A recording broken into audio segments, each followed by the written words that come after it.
Oh, Madhava, je t'implore ardemment. Attendez, Maharaj, vous avez le son qui est un peu baissé, non? Chez moi, il est à 100%. D'accord. Bon, peut-être que ça va monter. Oh, Madhava, je t'implore ardemment, t'offrant des feuilles de tulasi et des grains de sésame, je soumets mon corps à toi. Je te soumets mon corps. Je sais que tu es miséricordieux, que tu ne me rejetteras pas. Si tu comptes seulement mes fautes, tu verras, tu ne trouveras aucune trace de qualité lorsque tu considères ma plaidoirie. Tu es connu dans le monde entier comme Jagannath, le maître de l'univers. Donc, même une personne aussi méprisable que toi, que moi, n'est pas au-delà de ta considération. Poussé par mon karma, je peux reprendre naissance comme un être humain, un animal, un oiseau ou même un ver ou un insecte. Non.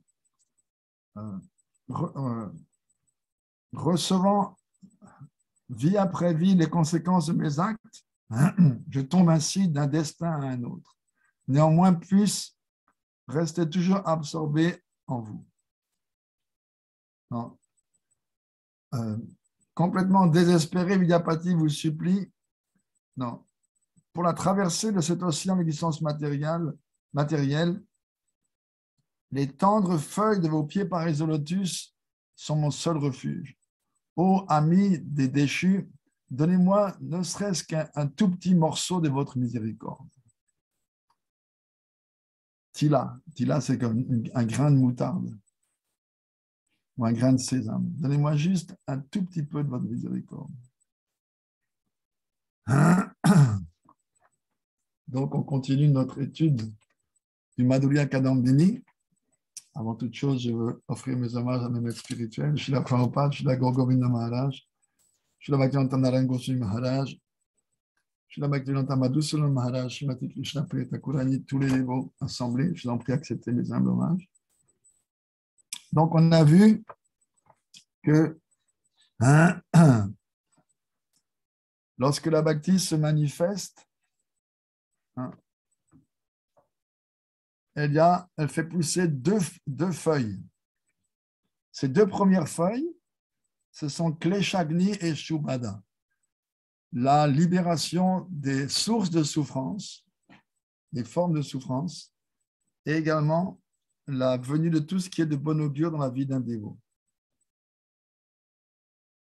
La nature de la pure bhakti a été comparée à une plante grimpante, comme une liane, un arbuste grimpant. Pour pouvoir, c'est une allégorie pour pouvoir comprendre mieux la chose.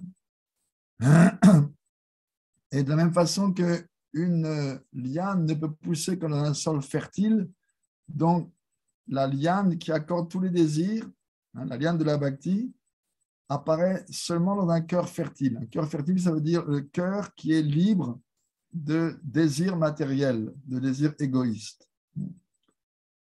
Alors, on peut poser la question, mais puisque une plante ne peut pousser qu'à partir d'une graine, qu'est-ce que c'est que cette graine de la plante de la dévotion, parce que dans le Chaitanya Charitamrita, dans son Rupa Siksha, dans ses enseignements à Rupa Goswami, Chaitanya Mahaprabhu lui dit, Brahmanda Brahmite Kona, ce verset fameux, Bhagavan Jiva Guru Krishna Prashade Pai Bhaktilata Bij, Mali Haya Karese Bija Aropan, Shravana Kirtana Jale Karaye Sechan. Un Jiva qui erre dans l'univers, de vie en vie, lorsqu'il est considéré fortuné, c'est-à-dire lorsqu'il a accumulé suffisamment de sukriti, de choses, de bons points, on peut dire, bons points de bhakti points, de choses connectées avec Krishna, alors il reçoit par la miséricorde combinée de Krishna et Guru la graine de la plante de la bhakti. Ou alors, une autre traduction, par la miséricorde de Krishna sous la forme d'un maître spirituel, il reçoit de ce maître la graine de la plante de la bhakti. Et ensuite, il se transforme en un mali, un jardinier, et il arrose cette graine avec l'eau de l'écoute et du chant. Shravanam Kirtanam Jal. Donc, Mahaprabhu a mentionné cette graine de la plante de la bhakti. Mais alors, qu'est-ce que c'est que cette graine? Parce qu'on voit bien que c'est une métaphore. Ce n'est pas que on a une graine qui est plantée dans le cœur. Alors, dans le Bhagavatam, il est dit le jiva erre dans le monde matériel depuis les temps immémoriaux. Mais quand la fin de ce séjour au monde matériel touche à sa fin, alors il obtient la compagnie des personnes saintes, sadhu sangha. Et à partir de là, il fixe son intelligence sur vos pieds pareils au lotus avec détermination et devient attaché à vous en comprenant que vous êtes le seul refuge, le but suprême et l'origine de toute chose. Jiva Goswami a écrit en commentaire sur ce verset: dans la compagnie des sadhus, il y a une forme d'intelligence particulière qui se manifeste.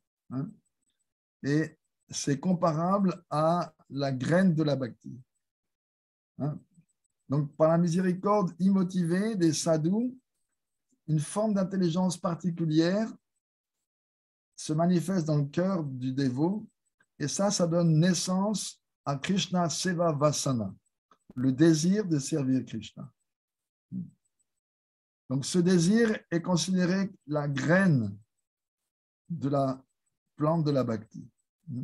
L'inclinaison à servir Krishna, en d'autres termes, c'est la graine de cette plante. Et quand cette graine a été arrosée dans le cœur, on vient de dire par l'eau de Shravanam Kirtanam, l'eau de l'écoute et du chant, alors la plante de la dévotion commence à pousser. Donc, qu'est-ce que c'est la racine de cette plante? C'est l'exécution favorable de service pour Krishna. En d'autres termes, la vie même de la bhakti, c'est offrir un service à Krishna pour sa satisfaction. Un service qui lui est favorable pour son bien-être. Donc, cette bhakti, d'elle-même, elle génère des sentiments qui éveillent le désir d'atteindre Krishna. Et ce désir, à son tour, amène à la réalisation de Krishna, et une compréhension extraordinaire de Krishna donc se manifeste par sa réalisation. Et la caractéristique de cette réalisation, c'est une joie inconcevable. Donc, ça veut dire que Shuddha Bhakti, la Bhakti pure qui va amener à Prema, elle a trois aspects. Ce qui amène à Krishna, donc le Vishai, l'objet de la Bhakti, satisfaction, bonheur, ça c'est la vie même de la Bhakti. Donc dans le cœur du dévot, il n'y a pas d'autre désir que le désir de servir, c'est-à-dire de donner du plaisir, du bonheur à Krishna. Alors on peut dire, pourquoi est-ce qu'un dévot a le désir d'obtenir Krishna? Alors pour ça, il faut aller à la deuxième caractéristique. Ce désir qui se manifeste dans un dévot d'atteindre Krishna, c'est dû seulement à son bonheur de donner du plaisir à son bonheur. Son souhait de donner du plaisir à Krishna en le servant. C'est-à-dire que quand on dit un dévot, là, on veut dire un pur dévot, n'est-ce pas? Non. Un pur dévot ne chérit jamais le désir d'atteindre Krishna pour expérimenter un bonheur personnel. Mais on peut leur objecter, mais supposons qu'un sadhaka, un aspirant dévot, n'a aucun désir personnel. Donc, il serait incapable de chercher son propre bonheur. Donc, dans ce cas, le but inhérent et la valeur de la bhakti d'accorder le but ultime de la vie, c'est-à-dire le service extatique, n'intéresserait pas ce dévot. Non. Puisque la joie pure qui vient du service de dévotion est considérée comme le bénéfice suprême qu'on peut obtenir.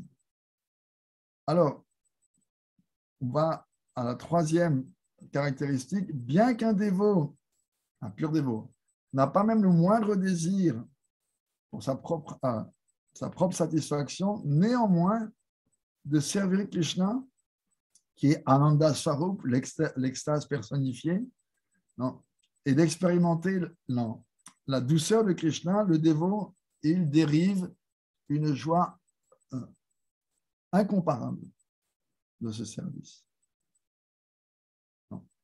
Et ça s'appelle l'amour pour Krishna ou la pure bhakti. On insiste beaucoup sur ne pas entretenir de désirs égoïstes. Mais il est bien entendu que tant qu'on n'est pas un pur dévot, il y a d'autres désirs, puisque la définition même de la pure bhakti, c'est Anya Bila Shuta Shunyam, la cultivation d'activités faites exclusivement pour le plaisir de Krishna, sans désir personnel et sans être couvert par le karma ou le gyan. L'idée que si je n'accomplis pas tous les rites, ma bhakti va en pâtir, ou si j'accomplis tous les rites, ça va améliorer ma bhakti, ou la tendance à spéculer encore pour obtenir la libération impersonnelle.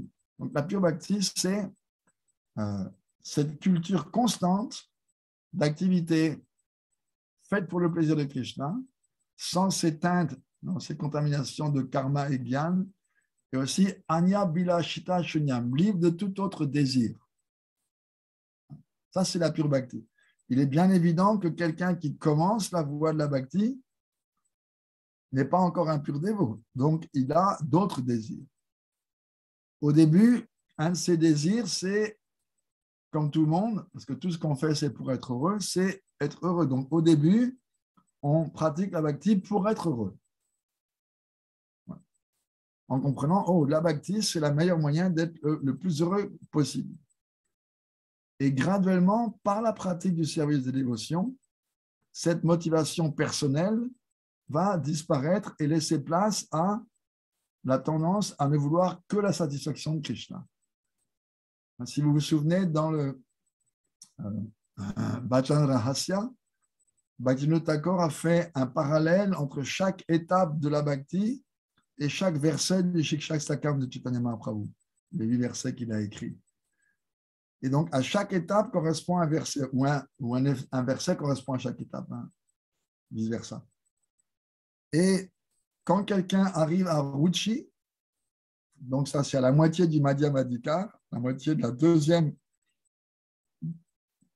étape de la bhakti, donc Ruchi c'est Madhyam, à la moitié, à ce moment-là, il peut dire Nadanam, Najanam, Nasundarim. Ô Seigneur, je ne veux ni richesse, ni fidèle, ni une jolie épouse, ni la libération qui est décrite en poésie choisie. Non, tout ce que je veux, c'est vous servir vie après vie. Et comment? Quelle sorte de service? Ahaituki Bhakti. Je ne veux que une bhakti immotivée. C'est-à-dire, je ne veux plus échanger la bhakti contre la paix du mental, contre le bonheur, contre la satisfaction intellectuelle de comprendre la vérité. Non, je veux juste vous servir. Ça vient quand justement la bhakti devient pure, parce que la pure bhakti commence à Ruchi. Quelqu'un qui est établi dans Ruchi, on peut dire que c'est un pur dévot. Après, bien sûr, il y a des gradations dans la pure bhakti, mais ça, c'est le début de la pure bhakti. Donc, quand on lit un dévot n'a aucun autre désir à part donner du plaisir à Krishna, on peut comprendre que c'est un dévot pur. Parce que par définition, avant d'être un dévot pur, on a d'autres désirs que de servir, que de donner du plaisir à Krishna. Krishna lui-même dit dans la Bhagavad Gita, 4 sortes de personnes s'approchent de moi. Chaturida Bhajanteman. Ceux qui sont dans la détresse, ceux qui sont dans le besoin matériel, ceux qui sont curieux et ceux qui recherchent la connaissance, ou qui comprennent que ultimement Dieu est la chose sur laquelle on devrait se concentrer. Alors, dans la Bhagavad Gita, Krishna dit, ce sont des êtres pieux. Donc ça, ce sont en fait les motivations pour approcher Dieu. Bhaktivinoda Thakur, il développe un peu dans le Jivadharma en disant les différentes motivations pour lesquelles quelqu'un s'approche de Dieu. Il commence par une que ne mentionne pas dans Krishna dans la Gita, c'est la peur. Et on voit par exemple que dans les trois religions sémites, c'est-à-dire judaïsme, christianité, chrétienté et islam, ils prêchent sur la base de la peur. Si vous ne servez pas Dieu, si vous ne vous abandonnez pas à Dieu, si vous ne vous soumettez pas à Dieu, vous irez en enfer. Vous serez maudit, vous serez malade, vous serez... ils brandissent la peur d'une calamité. Et la calamité ultime, l'enfer.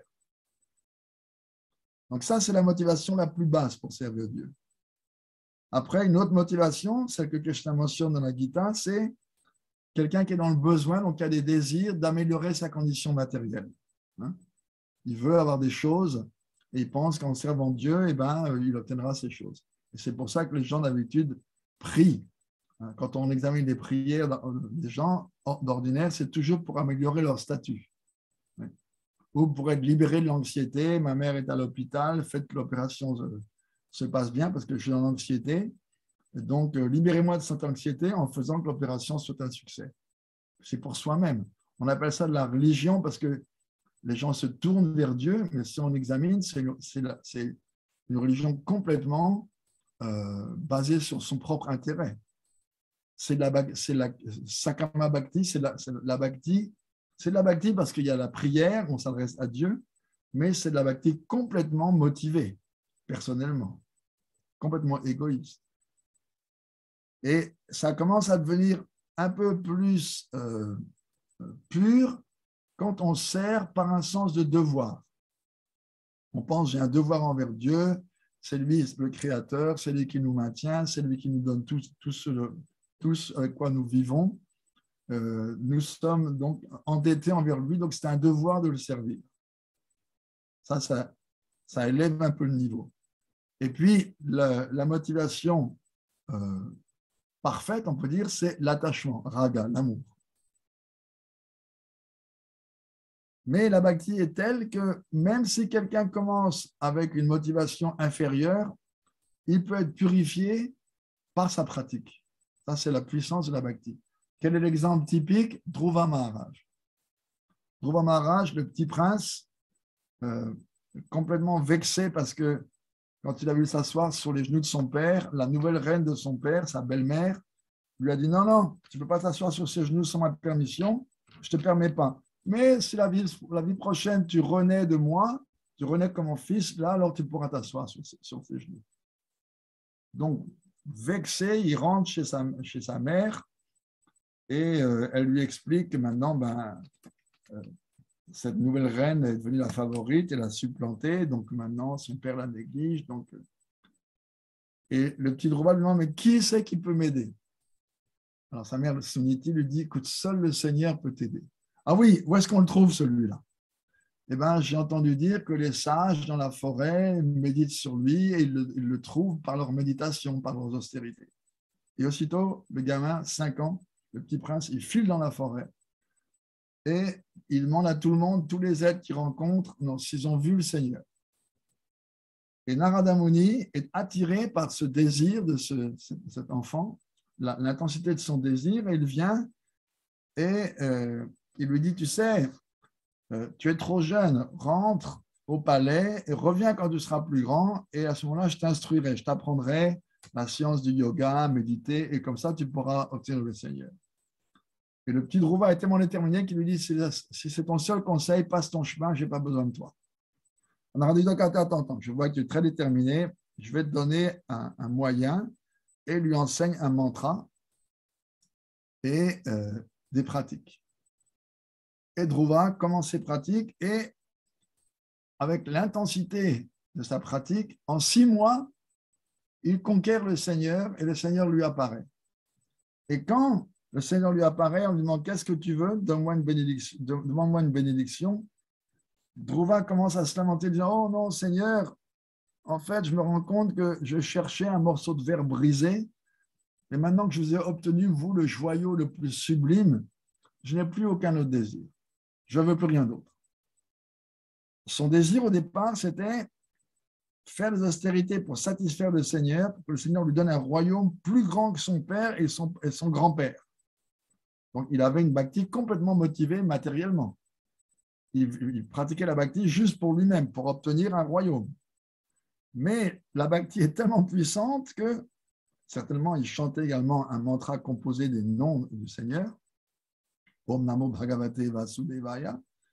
Donc, la répétition intense et déterminée de cet enfant a fait qu'il s'est complètement libéré de sa motivation première.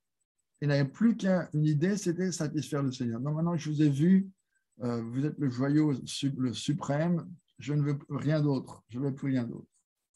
Et il se lamente de sa motivation première. Et le Seigneur lui dit, non, on ne peut pas m'invoquer comme ça pour rien. Je vais te donner quelque chose. Et il lui a donné un royaume effectivement plus grand que son père et son grand-père, parce qu'il lui a donné le règne sur l'étoile polaire, qui est une planète spirituelle dans le monde matériel. Et il lui a donné de devenir le roi de la Terre pendant 36 000 ans, et ensuite de monter et d'être le roi de cette planète Dhruvaloka, l'étoile polaire. Donc la bhakti a la capacité de purifier quelqu'un de ses motivations. Mais dès le début, on nous apprend, ne demandez rien au Seigneur pour vous-même. Ne demandez que du service. Et Srila Bhakti-Rasa Maharaj va jusqu'à dire, quand on chante avec Krishna, il nous est interdit de demander quoi que ce soit d'autre à part du service. On ne peut pas utiliser le mantra pour demander quoi que ce soit d'autre. Oh, donnez-moi, arranger ma situation financière, arranger la santé de ma famille. Non. Srila Maharaj dit, ça c'est interdit. On ne peut, ce mantra, il est composé du nom de Radha et Krishna, et donc il sert simplement à demander du service au Seigneur et lui demander de nous permettre de développer notre amour pour lui qui est dormant dans le cœur. Du moins, la tendance à l'aimer est latente dans le cœur. Donc, prier pour un service fait avec affection.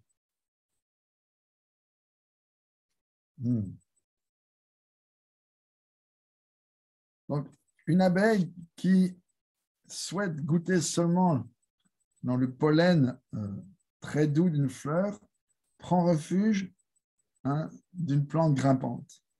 De la même façon, le dévot, comme une abeille, libre de tout autre désir à part servir Krishna, il prend refuge de cette plante de la dévotion pour pouvoir goûter le nectar de Prema. Donc, on a vu que les premières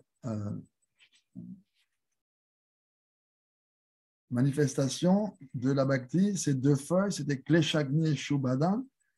Tout ce qui est de bon augure vient, et les kleshas, les 5 kleshas, vous vous souvenez, avidya, asmita, raga, dvesha, abhinivesha. Les 5 kleshas, et également dans les kleshas sont compris les différents stades du karma. Ils sont inclus dedans. Prarabdha, aprarabdha, kuta et bija, les 4 étapes du karma. Des fois, c'est comparé à un archer qui a un carquois rempli de flèches. Il a déjà décoché des flèches, il est en train d'en décocher une. Donc, les flèches dans le carquois, les flèches déjà décochées, la flèche qui va lancer, tout ça, c'est différents aspects du karma. Et ensuite, on a vu que tant qu'on n'est pas arrivé à Nishta, à la bhakti ferme, établie de façon irrévocable dans le cœur, comme le dit le verset du Bhagavatam, alors notre bhakti va être, on dit anishtita, pas ferme. Et si vous vous souvenez, on a vu qu'elle passait par 5 étapes, 6 étapes, pardon. Utsamahi, le zèle initial qui décroît graduellement. Ganatarala, une pratique concentrée ou diluée. Judavikalpa, le doute s'il faut renoncer à tout ou s'il faut continuer à vivre de toute façon normalement et renoncer plus tard. Ensuite, Vishaya Shanga, la lutte contre le plaisir des sens. Niyamakshama, le désir de suivre des règles qu'on s'impose, mais on n'en est pas capable. Hein. Et finalement, Tarangarangini, toutes sortes de facilités qui viennent avec la bhakti. Et on doit faire très attention parce que tellement de dévots ont été victimes de se noyer dans ces petites vagues de facilités qui viennent avec la bhakti, dont pratishta, la racine même de tous les problèmes, le désir de reconnaissance, le désir d'avoir une position, etc. Donc, après Bhajana Kriya, vient le stade de Anartha Nivriti, c'est-à-dire par Bhajana Kriya, par la pratique, parce que chaque stade, on décrit les stades les uns après les autres pour la clarté, pour bien comprendre, mais en fait, ils sont continus. Ce n'est pas que on fait Bhajana Kriya et après il y a Anartha Nivriti. Avec la pratique de Bhajana Kriya, les activités dévotionnelles, graduellement, parce que Bhajana Kriya dure tout le temps. Ce n'est pas qu'on fait Bhajana Kriya, après, quand on continue, on ne fait plus Bhajan. Le Bhajan est continu. La pratique du Bhajan va donner Anartha Nivriti, la disparition des anarthas. Hein? Les anarthas, c'est les choses qui nous encombrent le cœur et qui sont indésirables. Artha, les choses désirables, et anartha, les choses indésirables.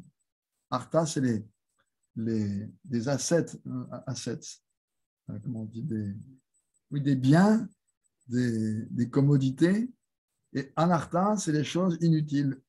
Et en plus de ça, les choses qui encombrent le cœur et qui nous empêchent de nous approcher de Krishna. Alors, il y a différentes descriptions des anarthas. Ici, Vishwanath Chakravarti Thakur, il ne donne pas la même définition qu'on retrouve chez Bhaktivinoda, mais il classifie les anarthas selon leur origine. Est-ce qu'ils viennent d'activités pécheresses passées, les 12 kriti ota anartha, nés de 12 kriti, activités pécheresses? Est-ce qu'ils viennent d'activités pieuses passées, sukriti ota? Est-ce qu'ils viennent d'offenses, aparadota? Ou est-ce qu'ils viennent encore de la bhakti elle-même, mal pratiquée, bhakti uta? Alors, les anarthas qui viennent des activités pécheresses, non, pécheresses passées, ils appartiennent à la catégorie des 5 kleshas qu'on a vu précédemment. L'ignorance, le faux ego, l'attachement, la répulsion et la crainte de la mort. Et les anarthas qui viennent des activités pieuses passées, ils consistent dans l'attachement au plaisir qui vient justement des actes pieux et le désir de libération. Et certains sages incluent également dans ces derniers anarthas dans les kleshas, puisque la présence du plaisir des sens et de la libération prive leurs bénéficiaires de la bhakti et donc prolonge son séjour au sein de l'énergie matérielle. Et ensuite, la troisième sorte d'anartha, c'est anartha uta anartha, des anarthas qui viennent des offenses. Et ça veut dire qu'ils viennent des namaparad, pas des sevaparad. Les offenses à la murti, les offenses dans le service. Parce que d'ordinaire, les sevaparad n'ont pas de conséquences parce qu'elles sont annulées par 3 pratiques.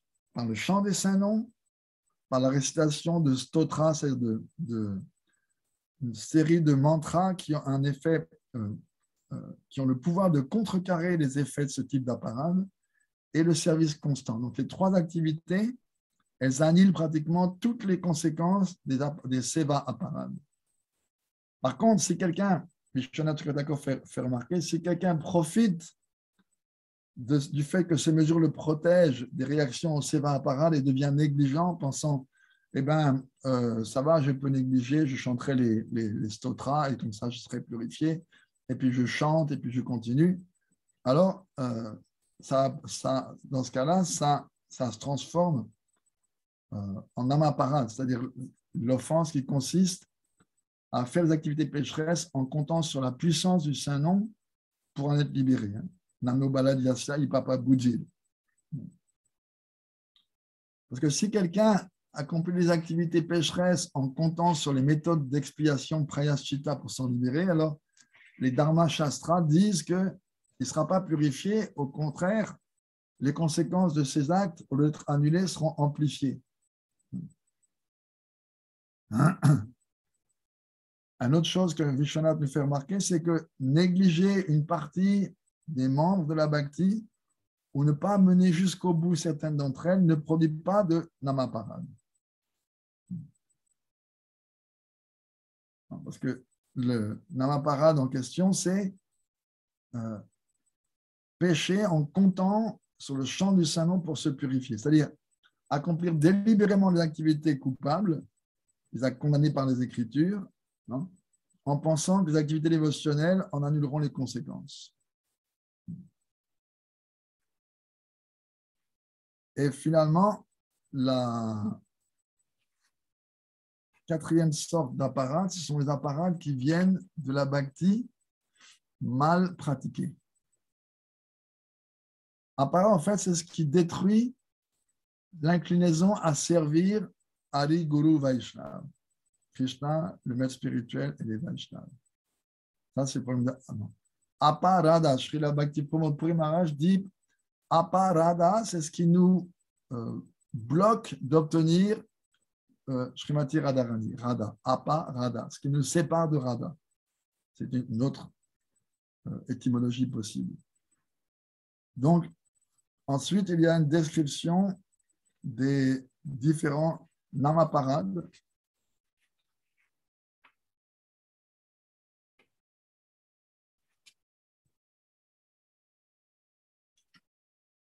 En fait, si je regarde, il ne parle pas de toutes les namaparades. Non. Non. Il mentionne seulement les 4 premières, je crois. Sadhu Ninda, celles qui sont les plus sévères, on peut dire.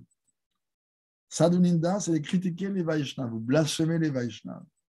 Blasphémer, ça veut dire colporter des choses fausses sur quelqu'un. Donc, ce sadhu ninda, c'est la première offense au Saint-Nom. Parce que les sadhus, c'est eux qui répandent le Saint-Nom.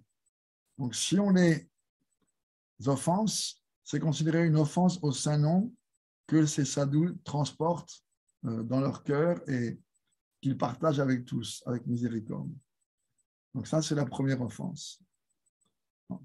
Ninda, le mot ninda implique dvesh, l'envie, l'inimitié, la malice, l'animosité. Donc, si on commet cette offense, on doit vraiment s'en repentir en reconnaissant que c'est notre propre nature déchue qui nous a poussé à manquer de respect à un sadhu. Et on ne peut neutraliser cette offense qu'en approchant le Vaishnava qu'on a offensé. D'abord, il faut se lamenter quand on se rend compte qu'on a offensé un sadhu. Il faut se lamenter d'avoir commis cette offense. Ensuite, il faut approcher le Vaishnava qu'on a offensé en tombant à ses pieds et en lui offrant hommage, respect et louange.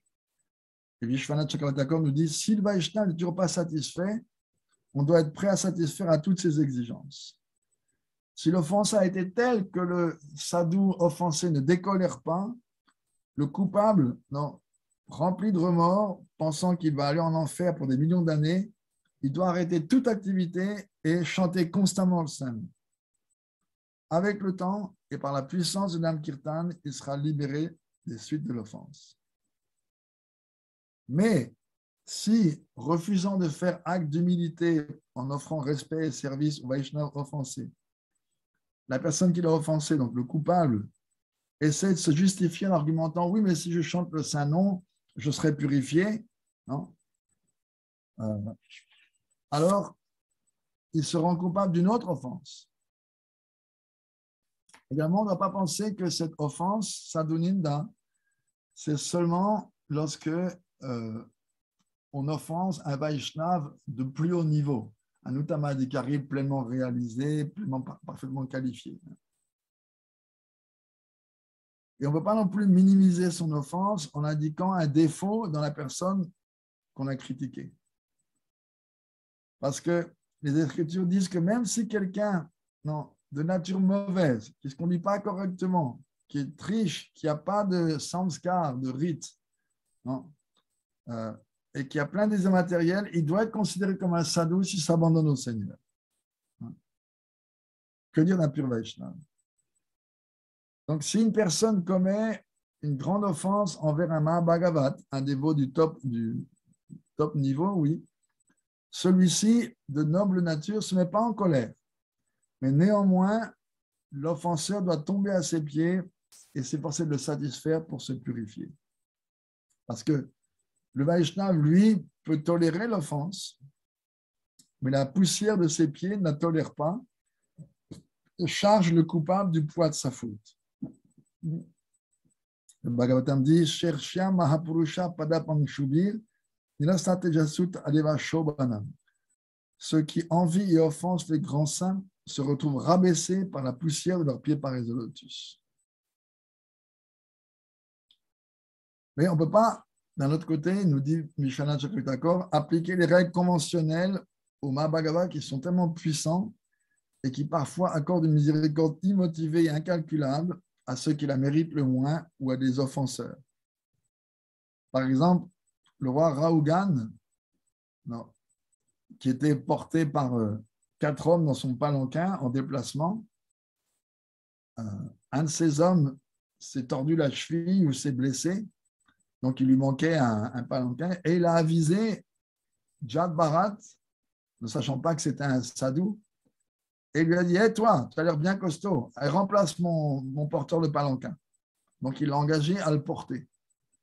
Et Jad Bharat, qui était un pur dévot, faisait bien attention de ne pas écraser les insectes, donc il marchait de façon inégale et le palanquin était balancé. Donc le roi a ouvert la portière du palanquin et a commencé à l'invectiver, à le traiter, à lui faire toutes sortes de reproches. Et Jad Bharat, bien que le roi l'ait abreuvé d'insultes et forcé à porter son palanquin, il lui a donné plein de miséricorde. On trouve ça dans le 5e chant du Bhagavatam, les enseignements fabuleux de Jad Bharat au roi Rahugan.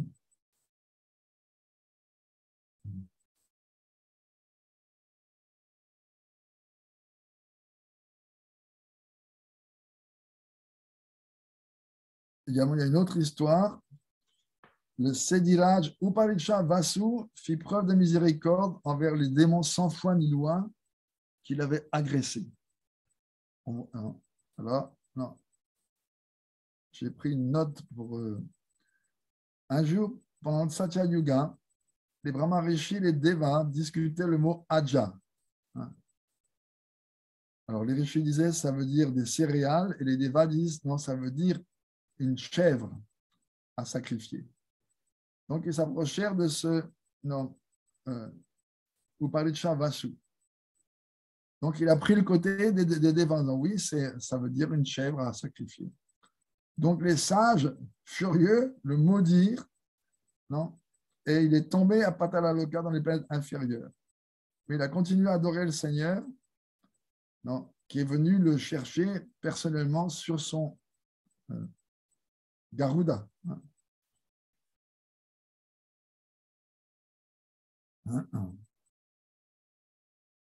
On voit également que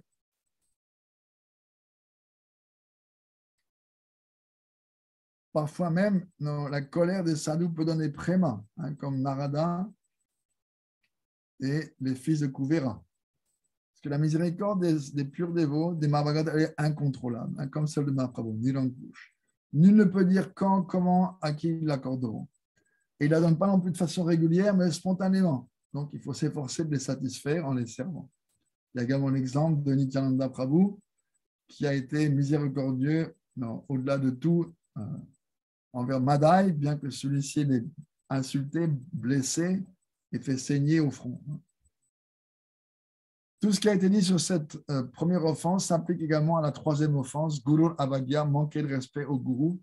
Guru Avagya, littéralement, ça veut dire négliger les instructions, délibérément les ordres de son maître spirituel, en le considérant un être ordinaire, donc qu'on n'a pas besoin d'obéir, à qui on n'a pas besoin d'obéir.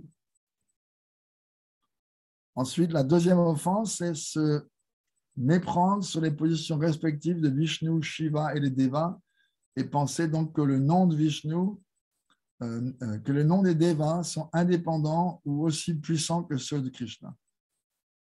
On peut chanter Hare Krishna, mais on peut aussi bien chanter Om Namah Shivaya ou Jai Ganesh ou Jai Kalima, c'est pareil. Mais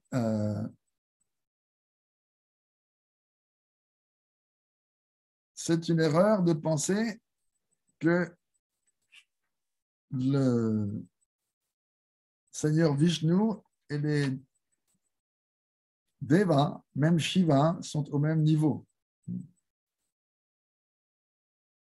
Non.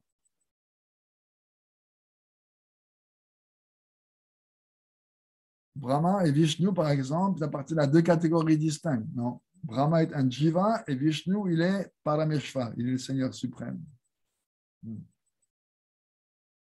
Ouais.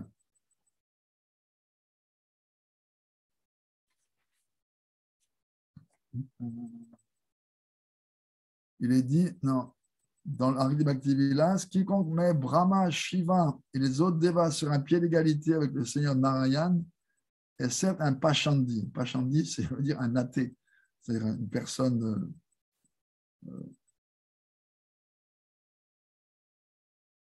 rejetable.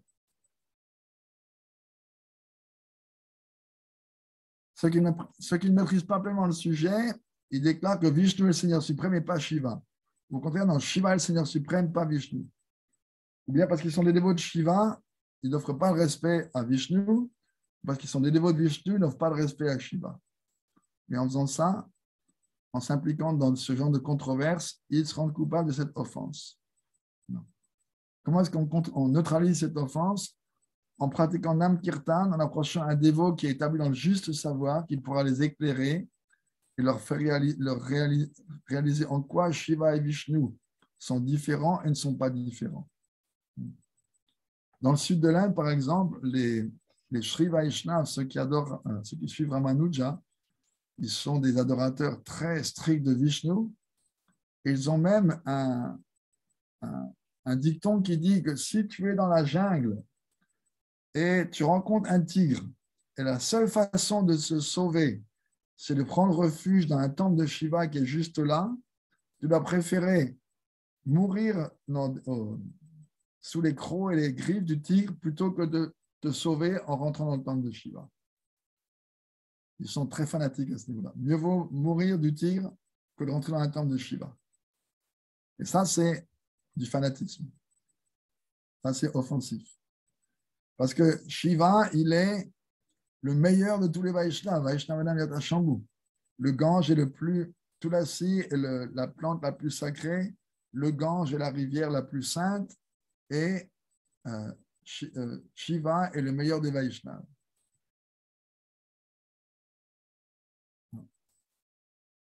Une autre offense, donc la quatrième, c'est Shruti Shastra Ninda, manquer de respect envers les Védas, envers les écrits védiques, les Shruti, la partie on peut dire inférieure, en estimant qu'ils ne mentionnent rien ayant trait à la bhakti, donc ils ne peuvent être appréciés que par les matérialistes. Parce que, en fait, il faut savoir que ces écritures, elles sont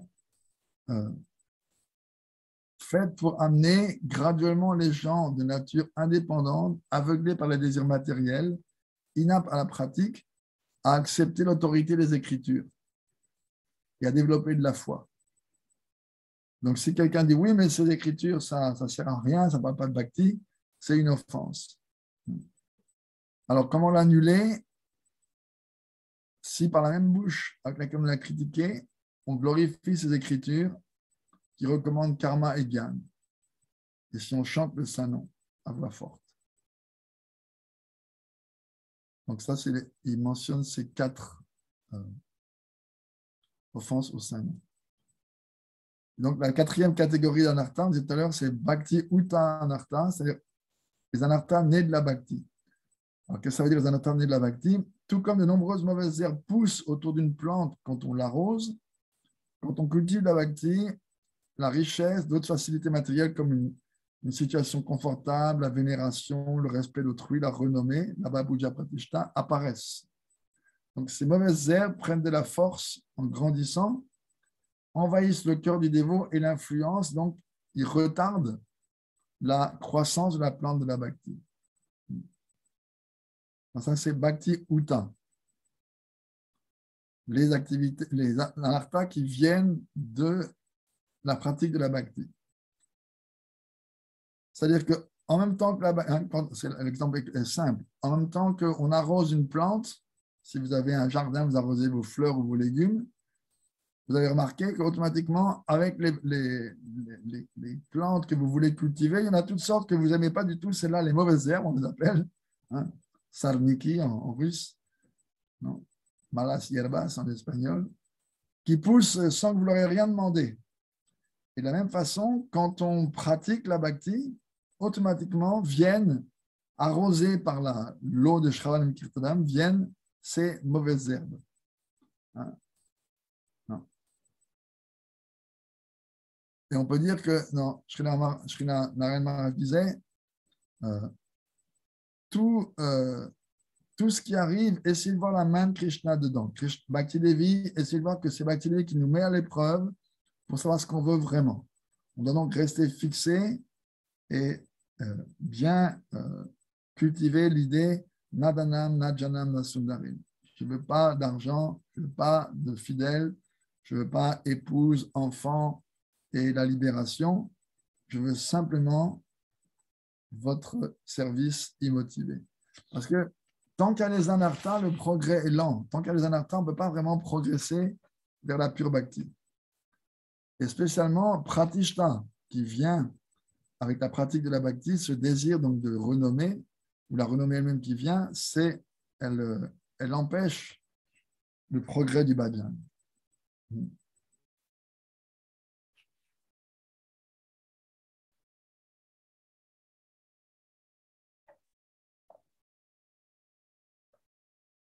Alors, techniquement, Anartha Nivriti, ça suit un calendrier particulier selon le type d'anartha. Hein? Il y a 5 étapes graduelles de disparition. Annulation limitée ou partielle, alors chacune a un nom. Ekadeshavartini, Baudeshavartini, Prayiki, Purna, Achantiki. C'est-à-dire annulation limitée ou partielle, annulation générale, annulation presque complète, annulation complète, annulation absolue. Donc ça, c'est les différentes étapes.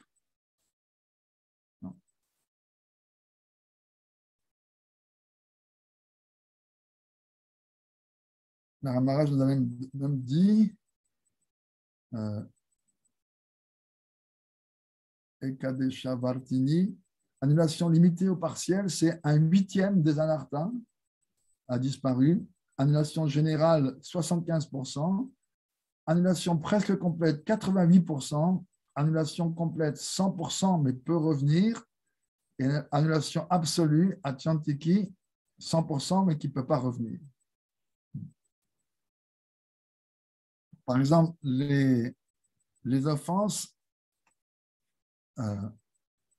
les activités qui viennent, les anarthas qui viennent d'activités pécheresses passées, au niveau de Bhajana Kriya, l'annulation est presque complète.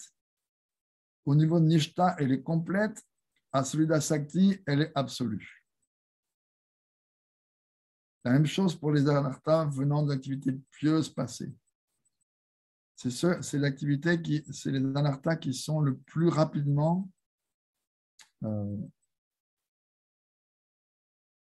non, en fait, ceux qui naissent de la bhakti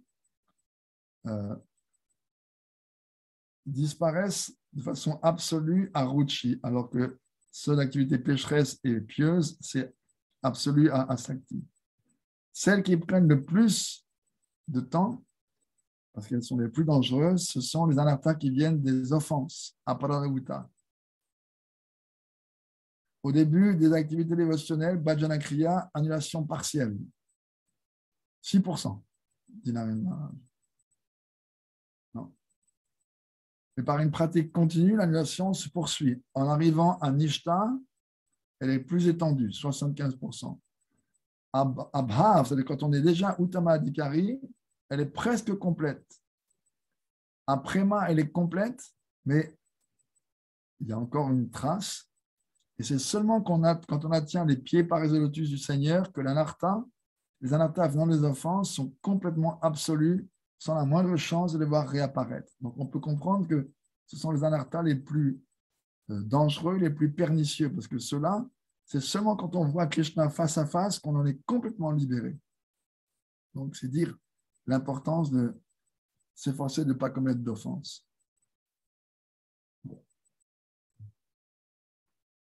OK? Y a-t-il des questions? Oui, moi j'ai une question. Au stade où les facilités viennent dues à la bhakti, normalement Pratishta ne vient pas longtemps parce que quand on se sent fier, Krishna nous enlève notre fierté, soit le seva ne marche pas ou les problèmes techniques viennent ou je ne sais quoi d'autre qui nous tombe dessus. Donc, ça ne dure pas longtemps. Pratishta. Pratishta, c'est la racine de tous les anarthas. Ce pratishta, en fait, il peut être grossier et il peut être subtil. Il nous suit très loin, en fait. Il nous suit très loin. Pratishta, c'est l'ego. C'est vraiment quand on est sorti complètement de Kanishta Adhikar, qu'on est vraiment établi dans Nishta parfait, que ce pratishta disparaît. Parce que le niveau de Nishta correspond au 3e verset du Shishastakam, Trinad Api Sunichena. La vraie humilité, donc l'absence de pratishta, elle vient à Nishta, vraiment. Avant Nishta, on essaye d'être humble, on essaie de rabaisser notre faux ego, mais il est toujours là. Alors qu'après Nishta, quand on est établi dans la vertu, quand on est pleinement établi dans Nishta, alors il disparaît. Parce que Pratishta, c'est le désir justement de Pratishta Asha. C'est pas juste Pratishta, c'est la position, la renommée. Ça vient naturellement. Mais Pratishta Asha, le désir, l'aspiration à la renommée, c'est ça le problème. Pratishta Asha. Et si on regarde le verset Trinalapi Sunichena, si on le décortique, se considérer insignifiant, ça c'est une partie. Ensuite, être tolérant. Ensuite, ne pas attendre de respect, ça c'est précisément ça. Oui. Ne pas attendre, renoncer à Pratishta Asha, au désir de Pratishta. Et pour le contrecarrer également, offrir toujours respect à autrui, sans attendre pour soi-même. Donc ces quatre, ils viennent ensemble. Pourquoi est-ce qu'on n'est pas humble? Parce qu'on n'est pas tolérant. Pourquoi est-ce qu'on n'est pas tolérant? Il vient dans un ordre particulier. L'humilité, la tolérance, ne pas attendre de respect et en donner à autrui. Pourquoi est-ce qu'on n'est pas tolérant? Parce qu'on n'est pas humble. Parce qu'on a une autre, à cause du faux ego, on a une haute idée de nous-mêmes. Donc, on ne peut pas tolérer ce qui ne va pas comme on veut. On ne peut pas tolérer les autres. Parce qu'on manque d'humilité. Donc, l'humilité est à la base. Si on a l'humilité, alors la tolérance vient. Si la tolérance vient, alors de là, on peut aller à ne pas attendre de respect d'autrui. Ça vient, mais l'humilité est à la base. S'il n'y a pas d'humilité, il n'y a pas de tolérance, et on ne peut pas ne pas attendre de respect d'autrui. Et s'il n'y a pas d'humilité, on va attendre, on va demander du respect. Et on ne pourra pas offrir du respect aux autres sans. Tout ça, c'est lié. Ils découlent les uns des autres. Ils se renforcent les uns des autres. L'humilité est renforcée par la tolérance, renforcée par offrir respect à autrui et renforcée par ne pas attendre de respect. OK? Un pratishta, ça fait partie un peu de l'ego, ou c'est un anartha différent. Ça vient de l'ego. D'accord. C'est pas pratishta, c'est pratishta asha. Pratishta asha vient de l'ego là. Pratishta, c'est la position, la renommée.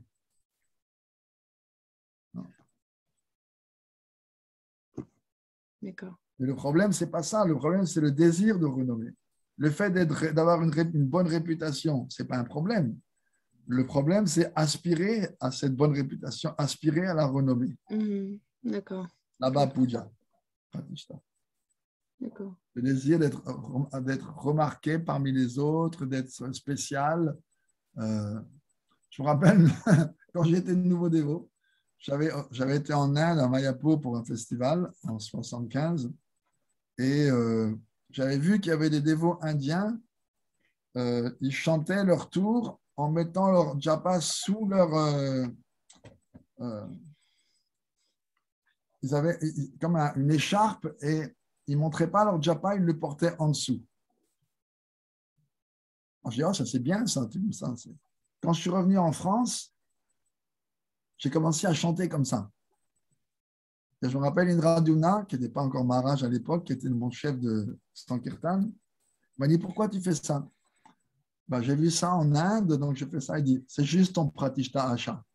C'est juste pour te faire remarquer que tu fais ça. Il avait certainement raison. Donc, se faire remarquer, être spécial, avoir une réputation, une renommée, le prestige, l'adoration, hein, là-bas, puja, être renommé, être vénéré. Ça, c'est des manifestations de l'ego, du faux ego, c'est sûr. D'accord. On n'accorde pas à Krishna la position qui lui est due, c'est-à-dire, Srila Bhaktisiddhanta Saraswati Thakur disait, tout ce qui est pratishta, on doit le donner au maître spirituel. Ça, c'est le remède. Pour se libérer du désir de renommée, tout le respect qu'on reçoit, que ce soit guirlande, hommage, quoi que ce soit, louange, tout ça, c'est pour Gurudev. Ce n'est pas pour moi. Non. Tout l'argent, il est pour le service de Narayan. Et tout concept, tout ce qui a trait aux femmes, ça, c'est juste le domaine de Krishna. Ce n'est pas le domaine des âmes conditionnées. Saraswati Thakur, il avait cette conception en disant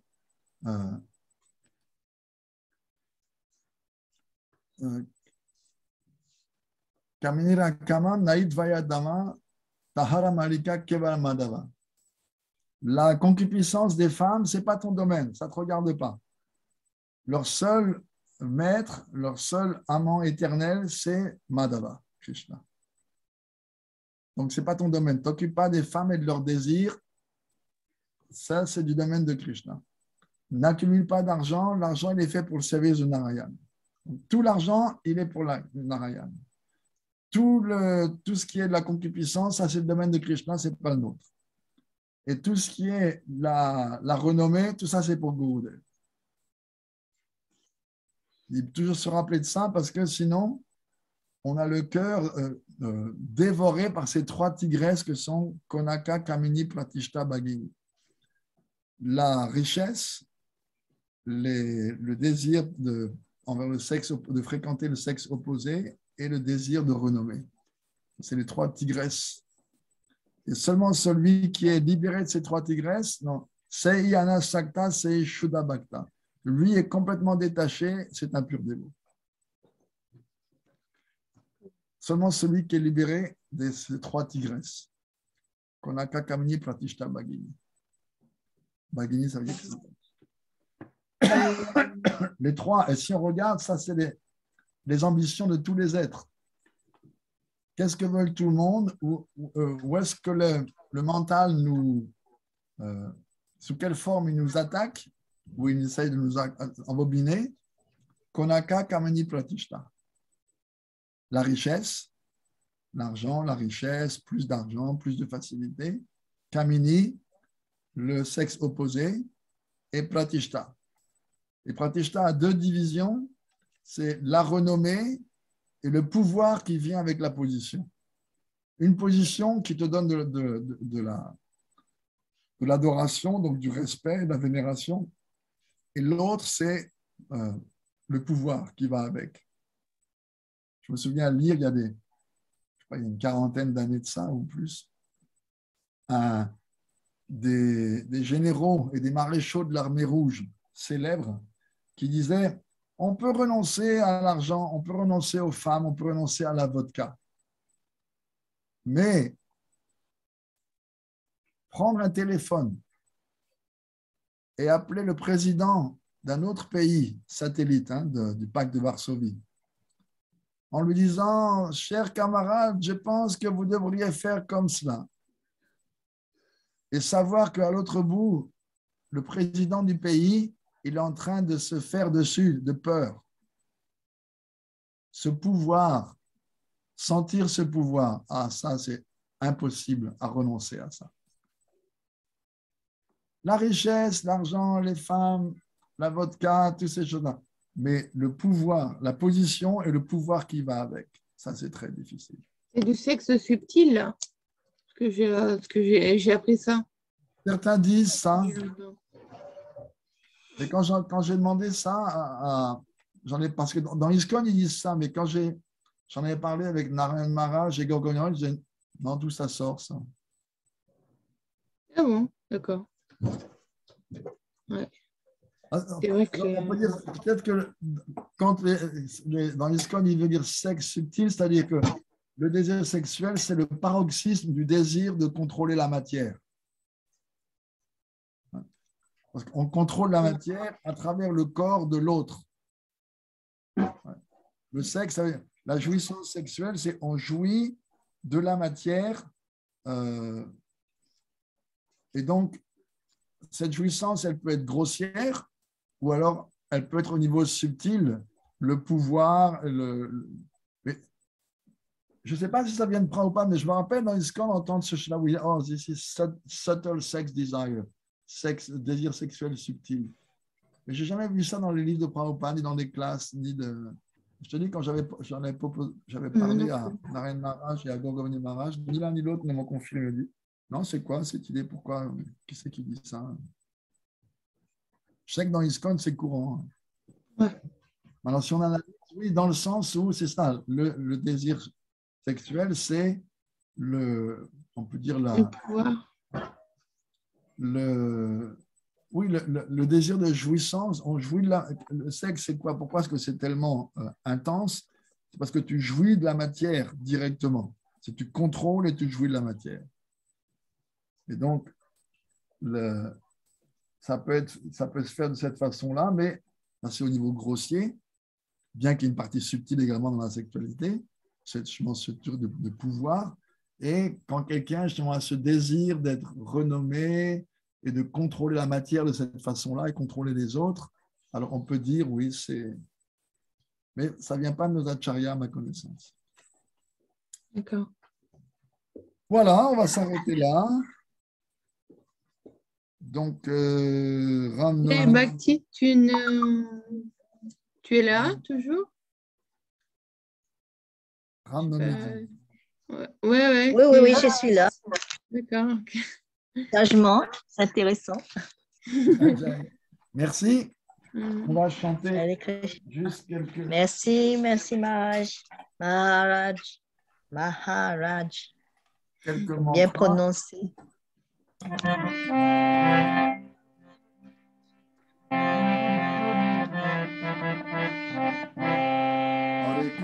Hare Krishna, Krishna Krishna, Hare Hare, Hare Ram, Rama Rama, Hare Hare, Hare Krishna, Krishna Krishna, Hare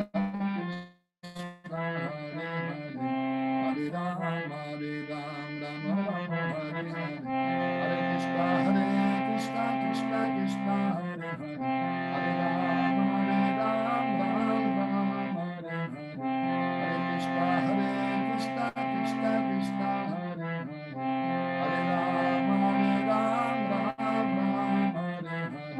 Hare Krishna, Krishna Krishna, Hare Hare, Hare Rama, Rama Rama, Hare Hare, Hare Krishna, Krishna Krishna, Hare Hare, Hare Rama, Rama Rama, Hare Hare, Hare Krishna, Krishna Krishna, Hare Hare, Hare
Jai Jai Shri Radhe